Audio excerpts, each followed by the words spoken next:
Hey, hey, hey. What's going on, Dr. Tiff? Not much. How are you? I'm doing pretty good. I Yeah. must say. How about you? How are you doing? Monday was a manic Monday. I don't know if you remember that song from back in the day, but it was a manic Monday. Everything, it was like from the time my feet hit the ground in the morning until I went to bed, it was go, go, go, go, go, go, go, go, go. And I was a little bit stressed because it was a lot. I had to do a nice 15-minute meditation just to quiet my brain because it was like this needs to be done next, then that, then that, then that, then that, and it got to be a lot. So yeah. What about you? How's your week been? Wow. Yeah, so we had our middle school dance, middle school prom, if you will, last Friday. My student council and a teacher friend, her beta club, we did it together. The kids had a great time. And then, like you, Monday rolled around and now we got all this stuff. All this stuff. Yes. So on top of that, my eighth graders are going on a trip to Florida this Friday. Oh, So there's been a lot of mental gymnastics happening over this way as well. I feel you. I can only imagine. Is it an overnight trip y'all are going on? Quasi overnight. So Universal does a grad adventure thing, and you stay till 12, and then you leave and go home or do whatever you're gonna do. We're going Oh, home, so we're gonna be driving back overnight. okay, cool. Well, that should be interesting. It's gonna be real. Okay, just all prayers. Right? A bunch of middle schoolers at a theme park. Yeah, it's gonna be interesting. Mhm. Well, I don't know if everybody knows that's watching, but tonight is our 21st episode. Can I just get a round of applause? Have applause. So, in the grand scheme of podcasting, it might seem like 21, what's that? But this, you share with them. Tell them how this started, Val. How did we even start this journey? It was all a dream while I'm wearing my. I didn't plan that. Ain't that what's up, I love dream? it. Anyway, so literally, it was all a dream. Like Tiff and I, we knew each other back from college and stuff, and then we got reconnected. And Tiff was like, "Hey, I got an idea. Let's do this thing." It's just like let's have Tuesday talks, and we were both at a point in our lives where we're like, "Okay, it's time to make the moves that." We plan on making, so let's go ahead and jumpstart. And I think I said yes so quick that Tiffany was like, "Oh, you do?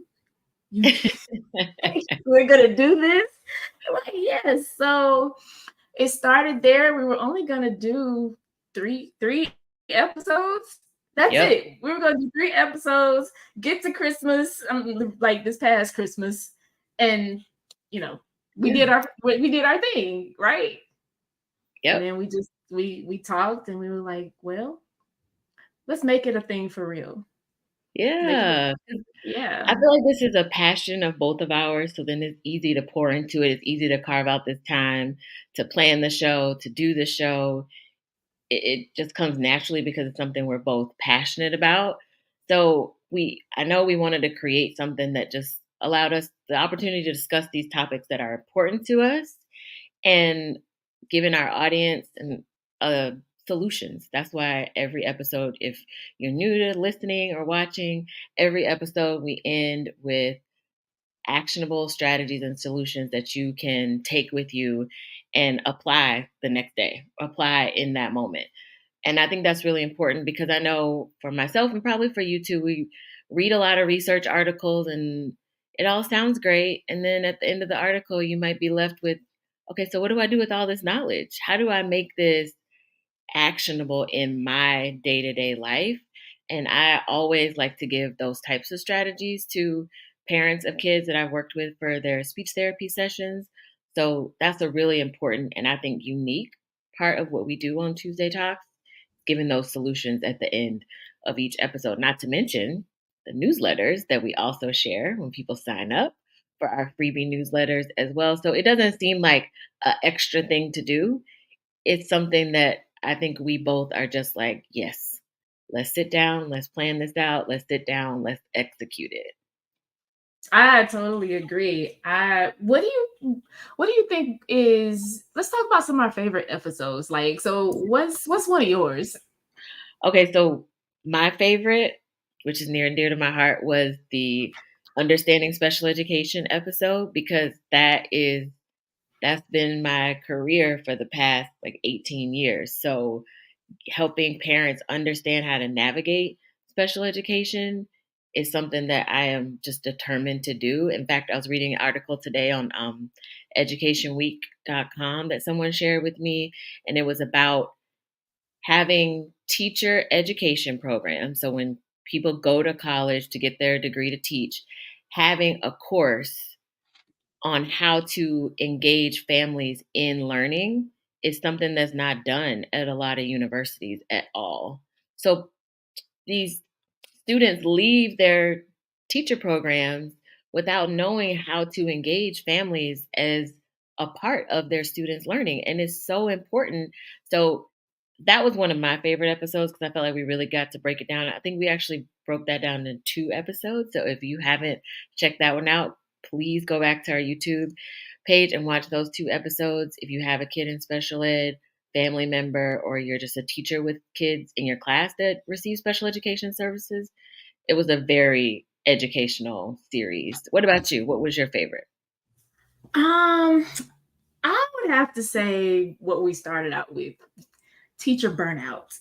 Because we kind of started in a space, it was the end of a semester of school, heading into Christmas time. It's very stressful because grades are due. Mhm. Kids are realizing that, uh-oh, I'm in trouble. What do I need to do?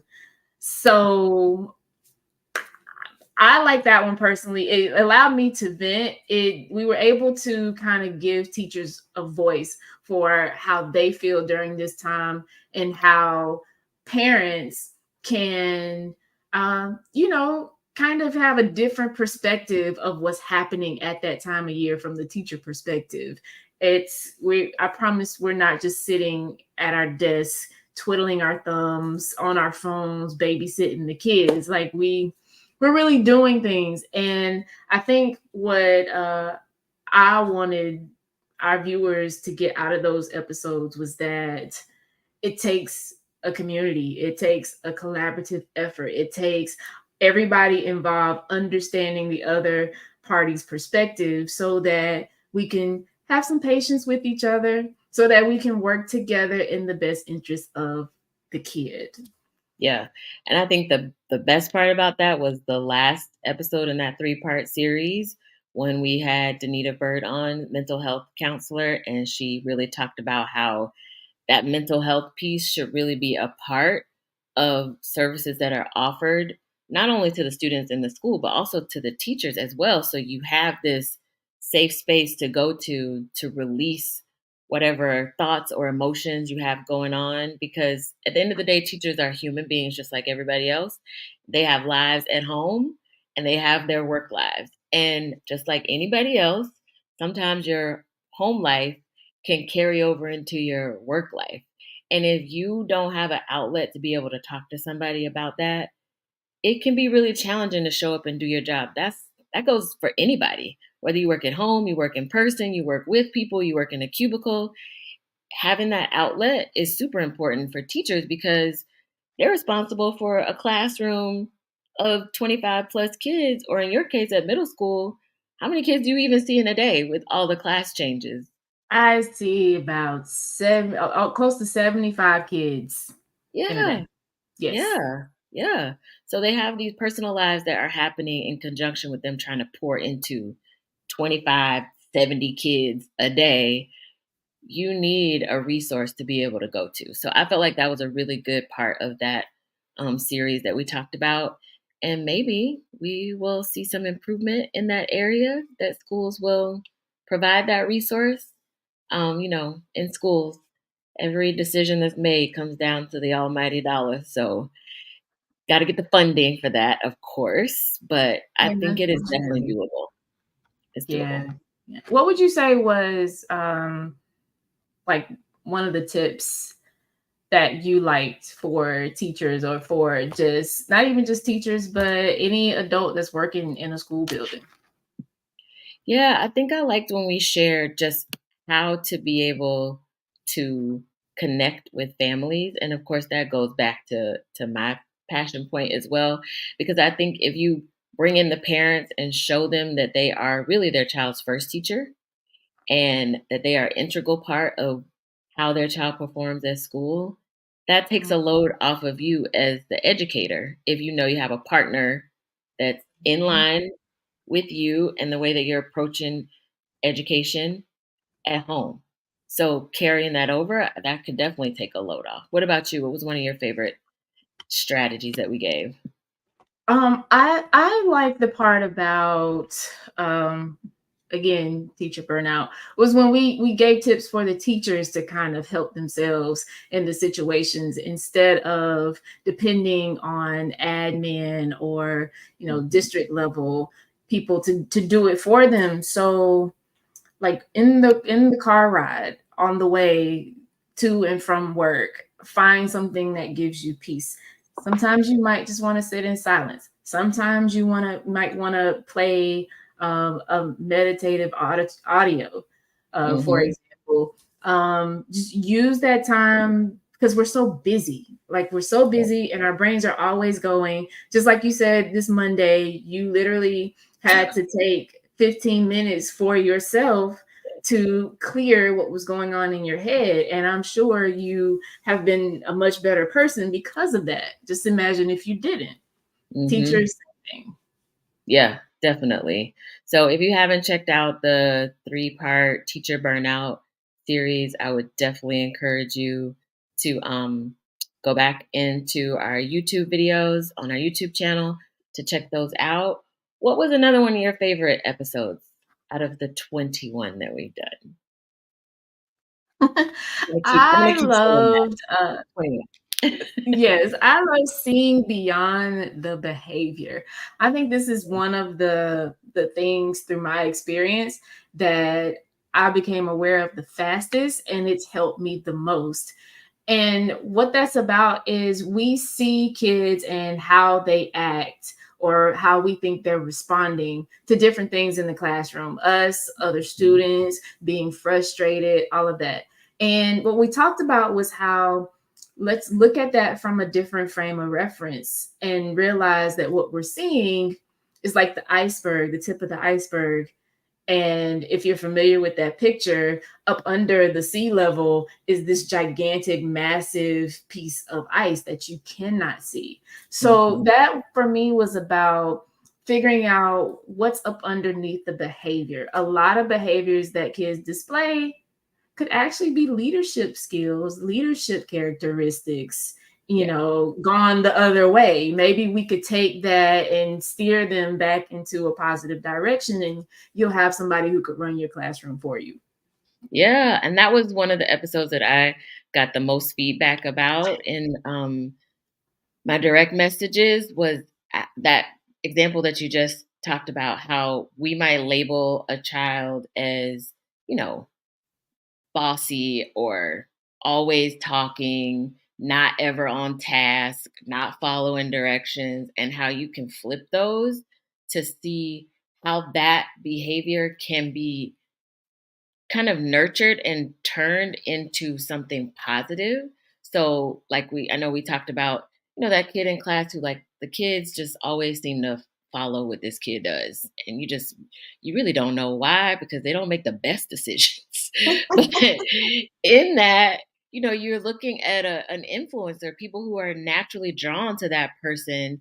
And if the teacher, first of all, has the time, and then takes the time to be able to help that child nurture, to first see what their gift is and nurture it so that it could be used for good and not for anything that is mischievous. I think that was super duper important. And then the kid who always, has a comment, always got the clap back, always in class, just has to have the last say. Like that vocal student has no problem sharing their opinion, no problem, giving their thoughts or ideas.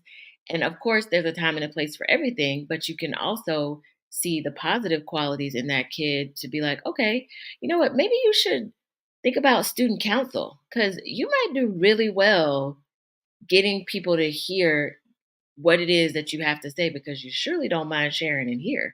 So why don't we package that up real nice and put it to really good use so that you can see that quality manifest itself? Yeah, you know what? I actually had an example of this yesterday. So my youngest is in kindergarten finishing up, and they had a program with his Mhm. class. And so the teacher gave certificates to use candy names, but it described a characteristic about the kid. And it was fabulous. So my kid got the Whopper Award, and that came from, she said, he will always come with the story. Mm. Sometimes we don't know if it's true. Sometimes we don't know if it's made up partially or fully, but they are great stories. And like she said, he said one time he was on an airplane. That child ain't been on no airplane. So anyway, so in my mind, at first I was like, I'm gonna get him for lying to this teacher all year. And I said, Yeah. wait a minute, wait. He's a good storyteller. They're entertained. They said they were great. Oh, so as his parent, I need to look at that and say, I'm gonna take this and I'm gonna build up his writing skills. I'm gonna build up his creative storytelling skills because this young man might be somebody's author or something someday. I don't know. I'm not going to That's cut it true. off. Yeah. So I thought that was a really great episode because it really shifted how I see the behaviors that I've labeled in kids, heck, even my own kid, the behaviors I've labeled to see how they could be used for something positive and how they can be nurtured into an asset for sure. What was another one of your favorite episodes? Um, I have to actually say the executive functioning episode. I feel like I learned so much about me and then about the kids I teach and the people I work with. To be honest, like Right? it the fact that this place up here in the front of your head that where all the executive functioning happens and it's not fully developed until you're in your mid 20s is Yeah. beyond me. And we let kids go out of the house and be off on their own and do all kinds of things at 18. You Yeah. know, like it's crazy. But I love the part about um emotional regulation and how ways to attack that Mm. when you're dealing with your kids, your own children, or in the classroom. Yeah. Like what were some strategies that you feel like you glean the most from? I think for me, it was really teaching your child how to finish a task, how to start and complete a task, that process for planning and organizing.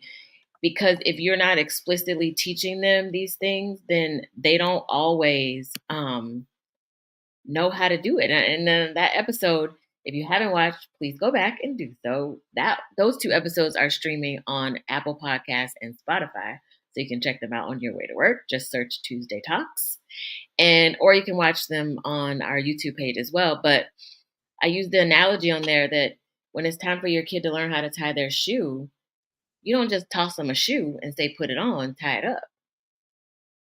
You sit down and you teach them how to make the bow, the bunny ears, whatever you want to call it. And you didn't just tell them once how to do it. You didn't give them all the steps at one time and say, now do everything I just said. You gave it to them in pieces and you repeated yourself until they became independent with it, that you didn't have to tell them the steps of how to do it.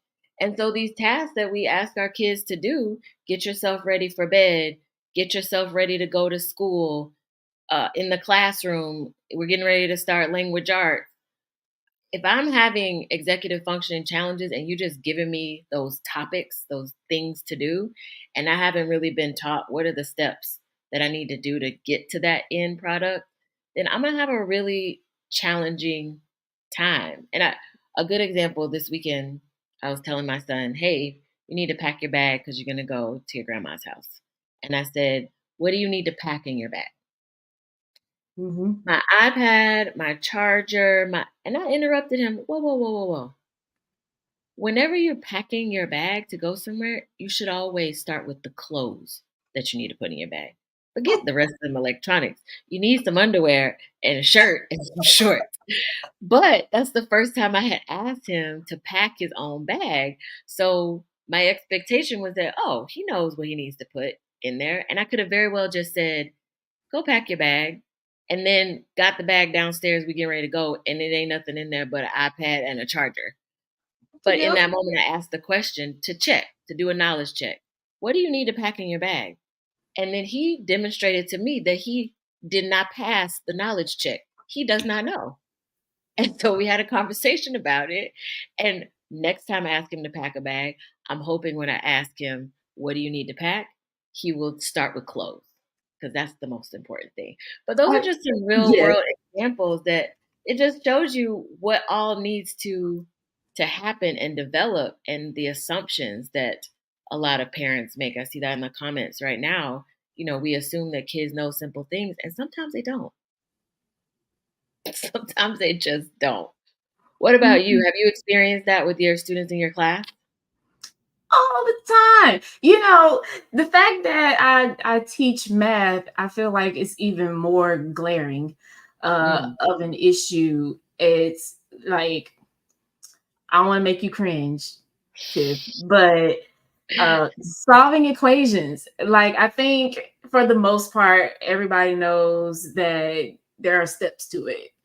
And so my job as a teacher is to have the goal of saying, okay, solve this equation. And that's it. Sort of like go pack your bag. But I also know that because there are steps, I have to make sure that I've taught the kids each of the steps in the process along the way before I can just say, go solve this equation and let me know what you get. Yeah. Yeah, you gotta break it down for them, and I think we just have to take that pause as parents, as educators, to remind ourselves that maybe we haven't taught them the steps yet, and maybe we taught them and we feel like, "You should know this by now," but maybe they don't.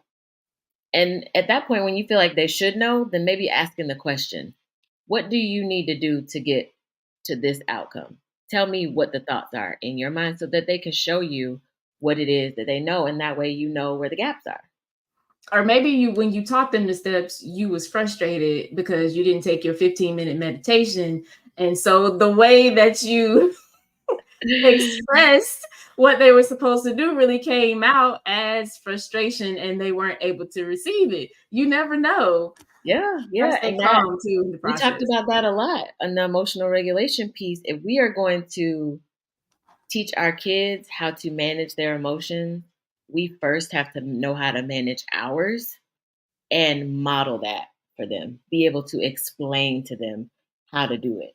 And that is a huge lift for someone who has not ever thought about how they manage their emotions before. You lived your life 40 something years, 30 something years, maybe even 60 something years, and it never crossed your mind to really think about, hey, why do I react this way when this happens? How can I react in a different way when that happens?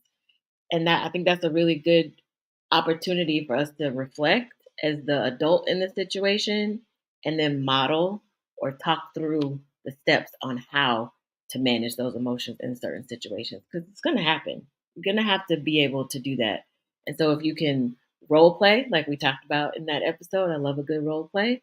That's always I think super helpful and fun and engaging too. What was another episode that stands out to you, Val? Um, Probably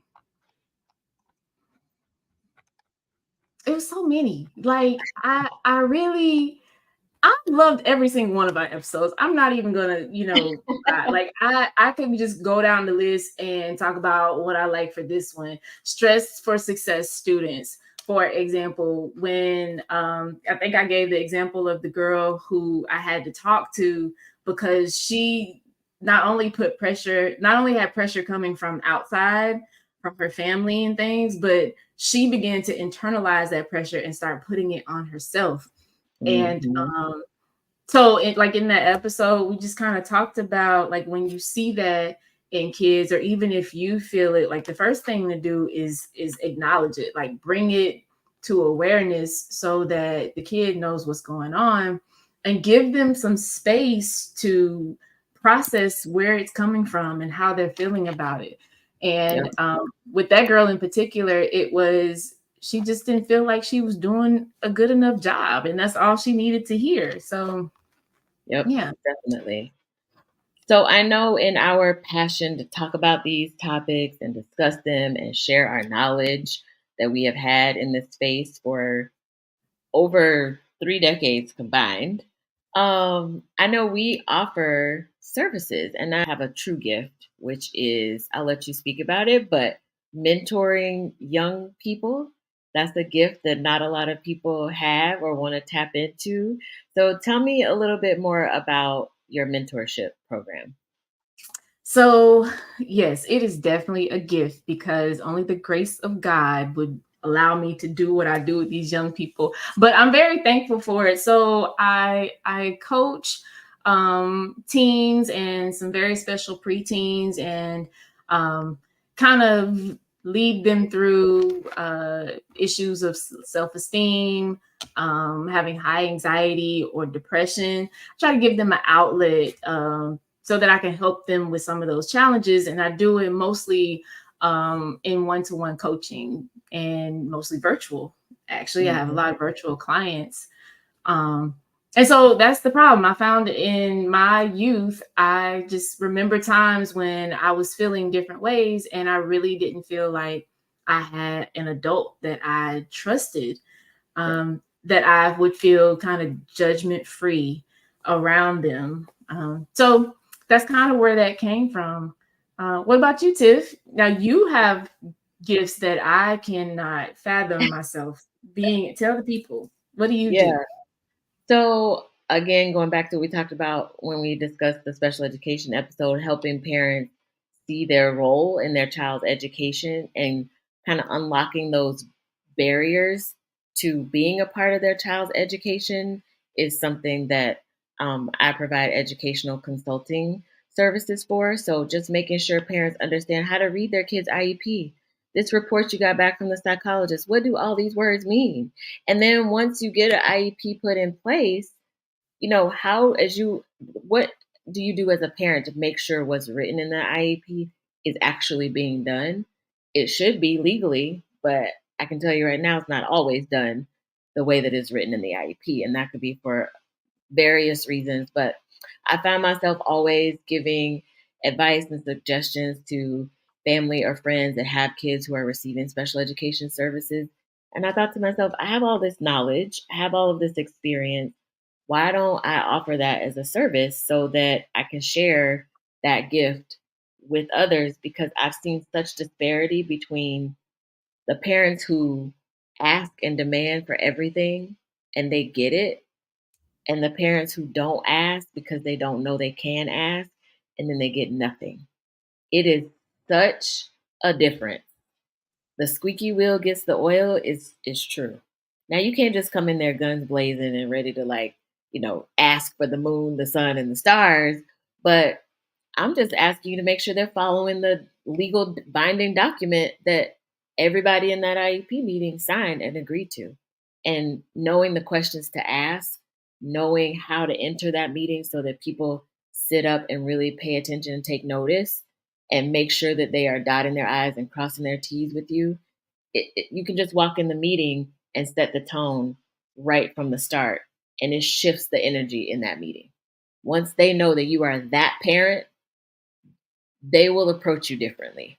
So I just feel like I have that experience and that gift, and I want to be able to share that. And so I do that through the educational consulting, and I know we will share some links on our YouTube channel to be able to get in touch with us about services if you are interested.